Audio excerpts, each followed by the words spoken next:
Yay! Thank you so much Yay! for joining me in a conversation in our gorgeous cinema that was made by Lucy. It was a pleasure to show your music video here. I have lots I want to talk about, but my first question, before we get into the themes of mystery and being tangled in time, I would love to know where your inspiration came and how Dr. Morrow's world was inspiring to you. まずは、今日は来てくださりありがとうございましたと、たくさんお話しする機会ができてとても嬉しいです。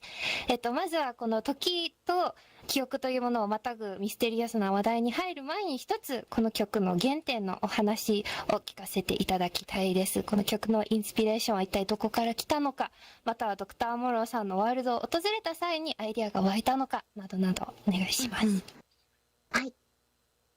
まず、このお話をする前には、アモカにとってとっても大切であるミュージックコンポーザーを紹介する必要があります。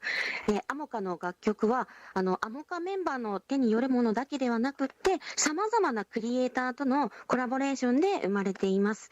で、その一人、クリエイターの一人である、淡井園さんによって、この曲は生まれました。で、アルバの他にも Seven Layers Train だったり Believe Your Spark っていう曲など複数のアモカの楽曲を彼の手によって、手掛けられています。So first of all, in order to start answering this question, we need to introduce a really important music composer for the song itself. So Amoka's music is not just made by Amoka members, but also in collaboration with several different creators. And one of those creators, their name is Owai Sono, and they have also worked on other songs such as Seven Layer Train and Believe Your Spark. そして、はい。ドクターモロによるオーガニズムが公開された時に、私たちも友達と集まって、絶対この、オーガニズム行きたいねっていうことでワールドを見に行ったんですけれども、その、ワールドの素晴らしさにね、本当にすぐ魅了されまして、で、私たちはもうこのワールドが本当にすごくて、ぜひこのワールドを使って、ぜひ、もう MV 作ってみたいなっていう気持ちに駆られました。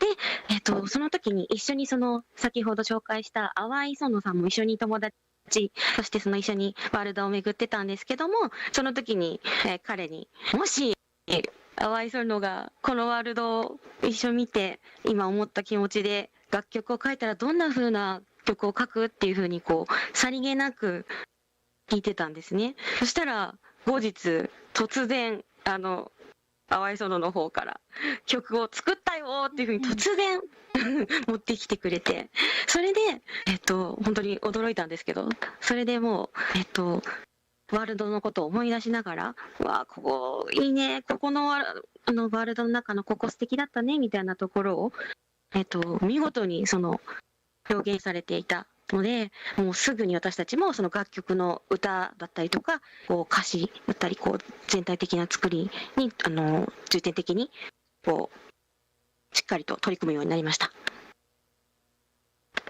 So when Dr. Morrow's organism was initially released, we had gone with our friends to kind of just, go and check out the world and enjoy it for itself and was really enthralled with it. So we were already thinking like we would want to make a song or film a music video in this world. So as a joke, Ivo had kind of commented, what would a song here look like? What would that be like? To OI, who was also on that small little adventure. And at a later date, suddenly they had brought this song over, like, hey, I made this song, and surprised all of us, but it had really captured sort of what they had felt as they were going through the world.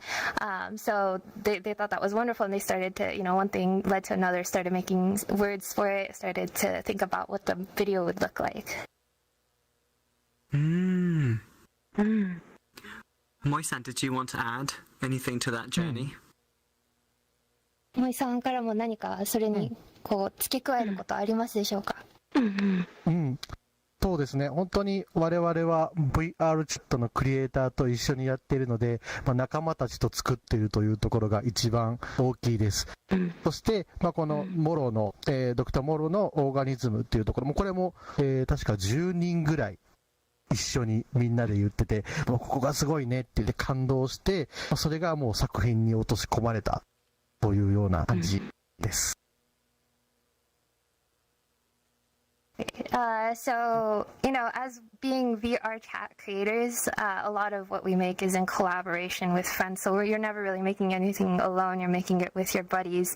And as things went, there were 10 or so people that had been a part of this kind of adventure, and all of us kind of thought, or all of us wanted to express what Dr. Morrow's organism had kind of brought them.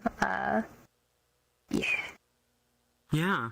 Well, the song feels so perfect for the world, and so I was really curious what came first, the song or the music video. But it sounds like they were made in tandem, which I think is really creative and really inspiring. Is that true? その曲があまりにもパーフェクトだったというか、だからその歌が先に来たのか動画が先に来たのかちょっと気になるところだったんですけど、それは両方とも聞いたところ両方並行で制作されたような印象を受けるんですけど、どうですか？そうですね。先に一番最初に、私たちが、この曲を聴いたここのワールドをテーマにした曲、どんなものになるかなっていうのは確かに私たちが先に言ったんですけれども、実際にはね、先に淡い園の方から、曲が送られてきたので、まずは曲ベースになってから、動画制作だったり私たちの方で解釈をして歌を入れるようになったので、先にどちらかというと曲が先になったかなというふうに感じてます。So while it sort of did end up being a situation where we had kind of talked about a video first and then the song came, at the same time the song was really what sort of shaped the entire thing. So Sono making the song, we interpret that as, that was sort of what came first before the video itself, and then we started to add our interpretations into the creation of the video. Ah. I love how creative that is. It's such an awesome journey, and especially with music and video too. I want to talk about the camera and the cinematography. There's this one beautiful shot, a slow movement that goes into a big red image with you and Moisan sitting in the center, and I'm really curious if you were very intentional in your camera movements and you planned each shot very intentionally before the video, or if it was more playful and going into the world and finding images as you were there. そのミュージックビデオの中のちょっと撮影技法に関しての質問なんですけど、このゆっくりとしたカメラの動きとかたくさんあったりとか、お二人が中央のノイズ映像の前に座っている際にゆっくりと赤い壁にカメラが近づくっていう演出がすごく心に残ったんですけど、撮影の際ってこういった動きを先に計画してから挑んだのか、それともワールドを探索する中で即席に撮影していったものなのか、どちらでしょうか？じゃあ、モイさんから。はい。アモカの撮影技法には、基本的に、コンテみたいなのがなくて、ほとんど即席なものがほとんどです。で、このオーガニズムのワールドを、このオーガニズムのこのアルバムの MV 自体は、オーガニズムをある程度、最初から最後まで順番に、なるようにシーンが、進んでいくように作っていて、基本的にはワールドの最初からいろいろワールド進みながらいろいろシーンを抑えています。で、このシーンに関しては、もうここの場所を見つけて、ここで撮りたいってなって、そこから、構図を決めて、いろんなカメラのパターンを試してみて、最終的にこの形に落ち着いたという、もう割と即席のフローで進めています。So, as traditional sort of filming methods go for Amoka, there's no real storyboard, and a lot of it does tend to be sort of on the spot. And in ALBA, the music video for ALBA itself sort of follows the adventure you take an organism in sort of like the chronological or linear order, so to speak. And so for the scene, once they saw it, they were like, oh my god, we really want to take something here. So on the spot, tried a couple different angles, tried a couple different methods, and then sort of worked their way through the scene and ended up on what ended up being in the video. Oh, thank you for sharing that. I was so curious. The visuals in the video are so beautiful. And they feel, very well polished and well composed. So, congratulations on your incredible visuals. Thank you so much. I'm curious about your lyrics and the words of the video. And I don't want to reveal any secrets, but I'm really curious how you came across the term ALBA and what ALBA did for your inspiration, how that word inspired you. まずはその先ほどの回答ありがとうございますと、すごく素敵なビジュアルもあって、こうとても素敵なビデオに仕上がっているんですけど、この曲の歌詞自体とてもこうミステリアスでちょっとポエミーな感じがあるんですけど、あまりこう秘密を明かしてほしいというわけではないんですけど、このアルバという花言葉でようとすみません。アルバという言葉に行き着いた方法と、それが全体的なディレクションにこうどういう影響を及ぼしたのかっていうのを教えていただけたら。そうですね。先ほど皆さんもご覧になったと思うんですけども、MV の中に一瞬だけ映る大きなアルバっていうこうロゴが、タイトルドンって出てくると思うんですけど、その下にですね、ちょっとちっちゃく実は、アルバの意味が書いてます。で、そのままイングリッシュで書いてるんで、読めるとは思うんですけれども、1個がまずラテン語で夜明けで、2個目が夜顔。一方、ちょっとごめんなさい。スペイン、あれ読めない。ラテン語の一方も、アルバ。なんとか、一本もえば一本もえばアルバ。そう。芋虫に似た白い色。で、こう、っていうものは物に絡んでこう、這い上がっていくみたいな。夜顔。で、3つ目が花言葉として、夜の思い出、夜、妖艶、あと、悪夢ですね。っていうことを、アルバのね、下のところのタイトルにひっそりと入れています。で、あともう一つが、これは、コンポーザーである淡井園さんから実はいただいている、裏のテーマとして、森さんこれちょっと話してもらってもいいですか？はい。ここまで一回切らなくて大丈夫ですか？一回ここで切った方がいいかな。オッケー。じゃあ、ご続けます。はい。裏のテーマとして、この世界の主人公であるオーガニズムの制作者、ドクターモロさん。という、意図があります。で、ただ、ここについては、曲を聴く人の解釈に委ねたいので、これはあまり表には出してない部分です。Okay, so when you guys just saw, 大丈夫ですか？大丈夫です。Okay. So when you guys saw the screening of ALBA, I'm pretty sure you saw the logo that shows up for a split second, a very big logo.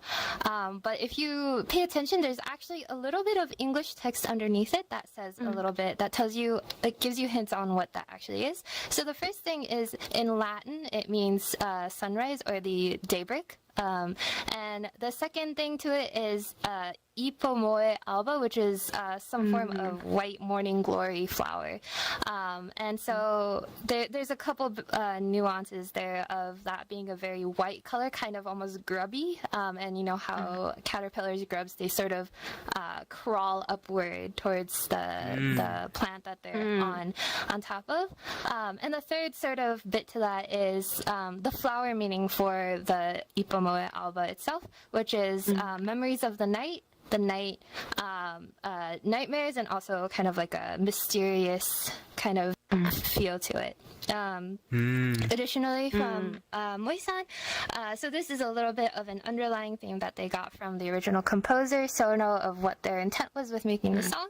And it kind of goes through the world from the original creator of Organism, so Dr. Moro being set as sort of the main character of the song itself, but the lyrics itself kind of open to interpretation, and they want to keep it that way, just kind of get you thinking about what that could be about. Well, I think it is such a subjective video and is full of so much mystery, which I love and I really enjoy. One theme that comes across really strongly especially in these sequences, well, one theme that comes across really intentionally is this theme of time and being lost in time. And I'm curious if the sequences where you're match cutting and going to different places in the world was inspired by that theme of time, because that felt just really inspiring to me.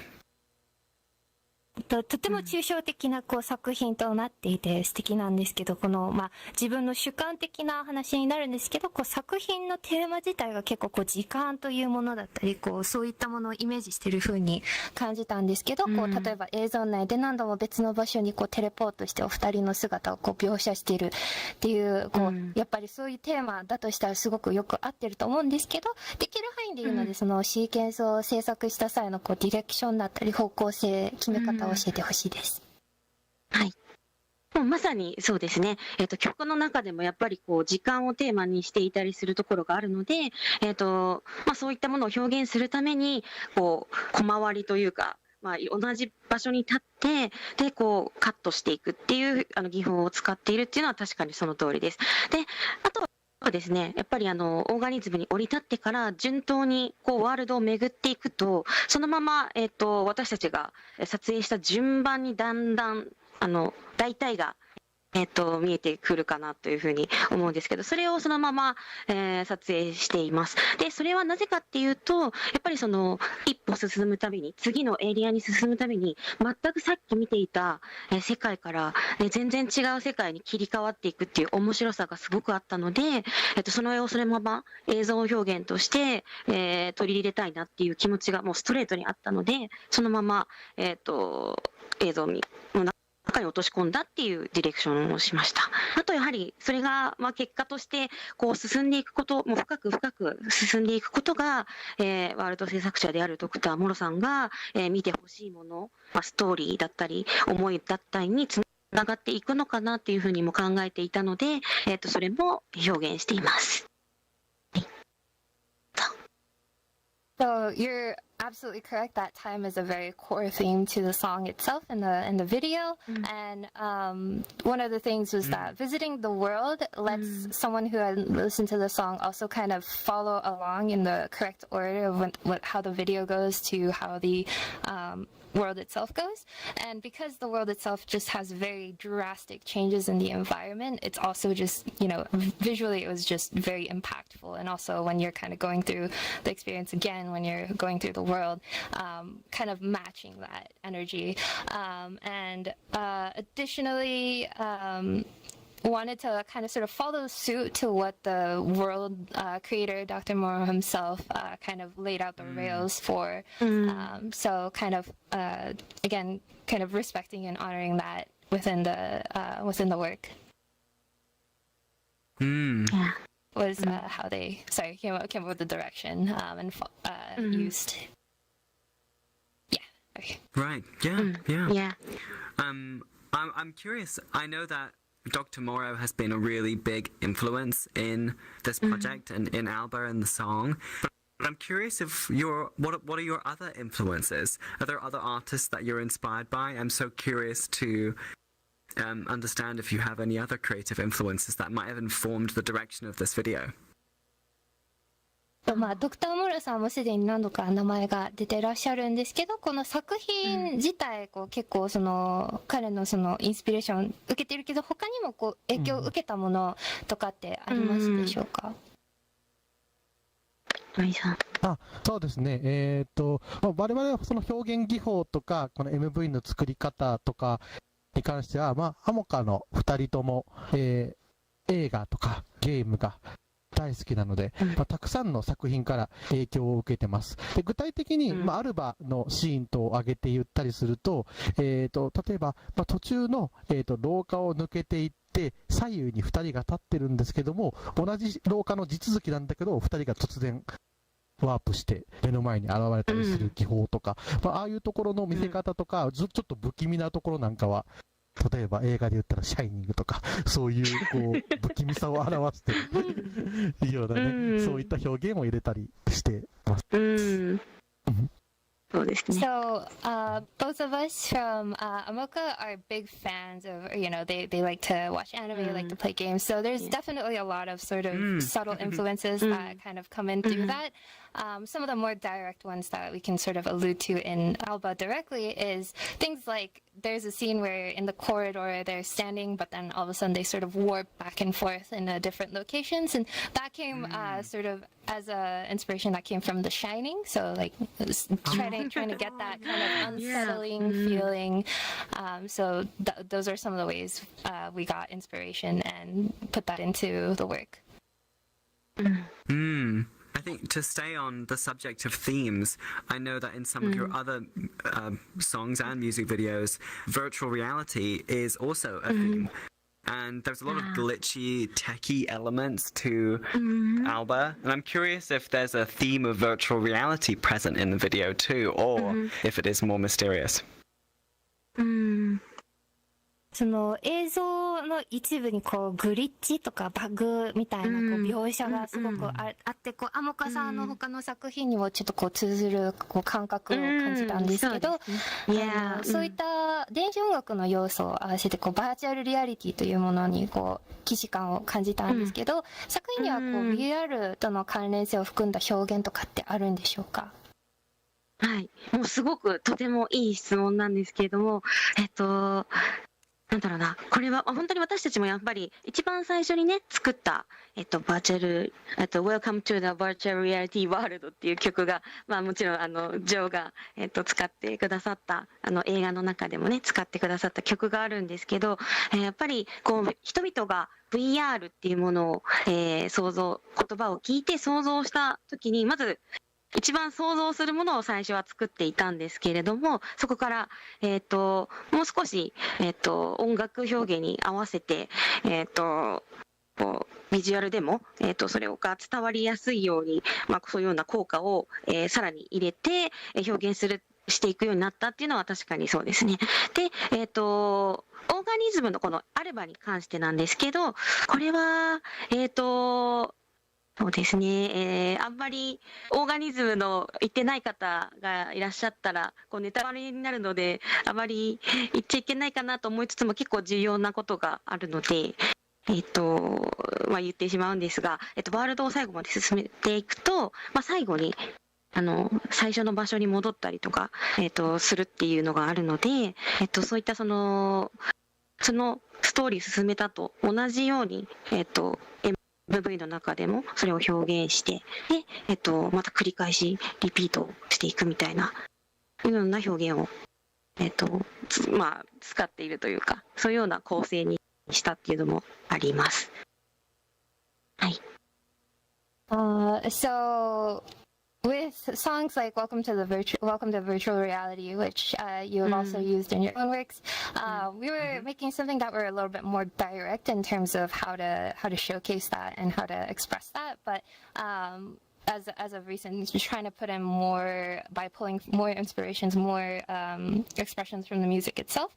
So in the process of creating ALBA, so this one's a little bit of a spoiler for the world itself. So apologies if people have not quite had time to check it out yet, but it's a wonderful place to check out. So when you return, when you go through the world of ALBA, you will return to where you started, right? You will, sorry, not ALBA, organism. When you're browsing organism, when you make it to the end, you will be brought back to the start. So that was sort of another thing that kind of really influenced that last shot, especially of kind of looking at yourself in the mirror and where you started off in the beginning. Yes, I mean, we haven't talked about reflections, but that also is such a key visual element of the video too. Now, I've got one more question before we go to audience questions, and that is, well, firstly, I want to tell our audience that Amoka don't just have ALBA, but they have a stunning body of work that I really recommend you go and see and listen to and enjoy. And I'm sure that there's a lot of people watching, artists and directors and video creators, who will be really inspired by you both. And I'd like to ask you, what would you like to share for artists who are just starting out? What advice would you give? まずは観客の皆さんにお伝えしたいことがあるということで、アモカはアルバ以外にもたくさんの素敵な作品、ミュージックビデオがあるので見てほしいということで、で、もう一つは今日この場にいてお二方の活動に感化されたりだとか、これから何か映像作品を作りたい、音楽をバーチャルリアリティに持ってきたいっていう方はいると思うので、活動を始めようとしている方、アーティストさんなどへのアドバイス、助言とかはありますでしょうか？はい、そうですね。やはり、私たちが、ここの世界で音楽をやって、そして MV を作ろうって思ってきっかけが、やはりもうたくさんの、ワールドクリエイターの人たちがたくさんいて、で、それぞれが素敵な、世界を本当に作っている。そこにまず本当に感銘を受けたので、まずこの VR チャットの中にあるたくさんの素敵なワールドを楽しんでほしいな、探してほしいなっていう気持ちがまず最初にあります。で、そしてその上で、この世界で知り合った、たくさんの仲間、友達だったり、大切な人だったり、あとリアルのね、友達を、一緒に VR の世界に呼び込んだりとか、そういうことでも構いませんので、本当にいろんな人との出会いによって、この世界を一緒に楽しむっていうことがすごく大事かなっていうふうに思っているので、まずはこの世界でたくさん遊んで、いろんな体験をして、で、それを、自分の制作の中に、入れてほしいなっていうふうに私たちは、いつも考えております。So first of all, at the end of the day, you have to kind of find your way into virtual reality first. So there's plenty of wonderful creations, from worlds to avatars to everything. And just to, first of all, just really understand the medium and sort of the magic and the joy that it brings to it. And along the way, whether you meet people or bring other folks into this VR chat platform or VR platform to find kind of like friends and a community, or those are the things that we find important to creating. So first and foremost, enjoy, experience VR and VR chat, what it has to offer, and then from there, kind of finding finding what to express through that, and then bringing it together. Is something that we strongly believe in. Yeah. Well, that's beautiful, and I think a lot of us can relate to that experience too, as a lot of other creatives in this platform. Moi-san, would you like to add anything for our last words? もいさんも何か一言最後に一言ありますか？そうですね。この先の質問に関わることですが、特にこの VR というジャンルに関わりがない、関わらず、全てにおいて大事なことだと思うんですけど、アモカの、我々二人は、もともとそんなこの映像のクリエイターのプロというわけでもなくて、本当に好きでこういうの世界に飛び込んで、そこから、インスピレーションを受けて音楽、そして MV の撮影を始めました。でそこからまず、本当にまだね、何も手探りの状態で、とりあえず作品を公開して、それを続けていくことで、たくさんの人が見ていただけたので、とりあえず、なんか作りたいなと思った人は、とりあえず作ってみて、とりあえずアウトプットして、見ていただけたらなと思います。それも我々が見たいなというふうに思っています。はい。So what was said earlier was not important just to, or not something that's only important in VR, but also kind of like in general. Amoka ourselves are not professionals. Like, we jumped into this this world and then got inspired and just tried to create with what we had. So whether it's scrappy or not, just try it and just make something. Right? Just output whatever and kind of find your footing. And if people will find it eventually. So try. Yes, I love that. I absolutely love that. What a beautiful sentiment. Now, I'd love to open up for audience questions. If anyone has any questions, please come up and join us. Otherwise, we can continue talking. Does anyone have any questions? Do we have anything from the YouTube stream, Maria? Oh, Starheart? Oh, Sure. Yeah. Fernando. About the face tracking, the eyes blinking and expression, how do you deal with that? こう顔のトラッキングなんですけど、こう目の動きだったり、こう瞬きとかってどういった風にコントロールされてますか？もうこれは本当にそのままいわゆる VR チャットの機能としてこのエクスプレッションのこの本当にこれだけオンリーこのハンドジェスチャーとフェイスのままですね。So このまま we use just the native sort of VR chat facial expressions that we have that come along with the gestures, yeah. Mm-hmm. Yeah, good で question. タイミングによってね。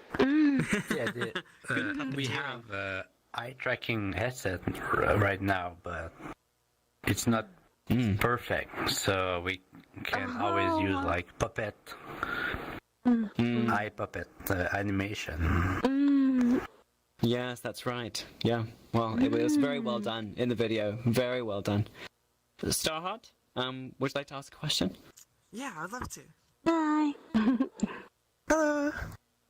Beautiful job. I love the video. I had a question about the storyboard process, like planning out your videos. Do you actually take pictures of the worlds and planet? Because the song and the video and the world were all so interlinked. What's the process, and how long did that take for pre-production? Nice question. まずはとても素敵な作品でした。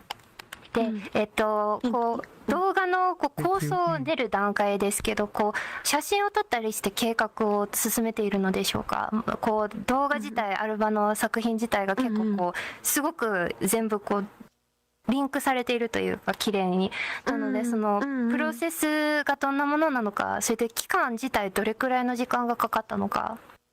そうですね。事前にもちろんこうワールドを何個かピックアップして、で、実際に行きます。で、もうフォトは撮らずに、もうそのままもうビデオからもう動画でどういうふうに映り込むのか、光がどう入ってくるのかとか、どう私たちが映るのかっていうのをまずもう動画の状態で確認をします。で、そこからここのワールドすごくいいね。アルバに関してはもう全部アルバの1本で作ってるワールド1つだけで作っているので、もうそれぞれのエリアによってどういうふうに私たちが見えるかっていうのをこう確認しながらどこに立てばいいかっていうことを、考えて撮ってるんですが、実際に、撮影した期間って何時間ぐらいだったっけ？そうですね。ちょうど撮影期間においては1週間ぐらい、トータルで1週間ぐらい。トータルで、20時間ぐらい撮ってますね。20時間ぐらいは撮ってます。20時間が4分ぐらい撮ってるっていう。はい。そうですね。編集はまた別。どうぞ。Okay. So usually with most songs, it's sort of like pick a few worlds and then go to them. And instead of taking pictures, they actually just take videos. So take footage of the world itself, look at the lighting, figure out if like how they look themselves in the shots. And with ALBA, it's a little bit different because it's just one world. So instead, you kind of go through all the different areas, take footage of that, and figure out where to stand. So the actual filming itself was about a week, about 20 hours. Editing is a completely separate time frame, but that's about how long it took. Thank you so much. ありがとうございました。Thank you so much. ありがとうございます。Thank you so much. 素晴らしい。ありがとうございます。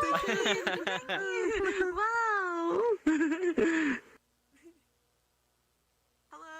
Is it okay to ask it? Hello. Yes, come up. Hello. Bonito, yes, please. Hello. Okay, I have kind of like a big question, so I might be clunky explaining it. Thank you, Potato, for doing such a great job translating. Oh my god. Yeah, thank you, Potato.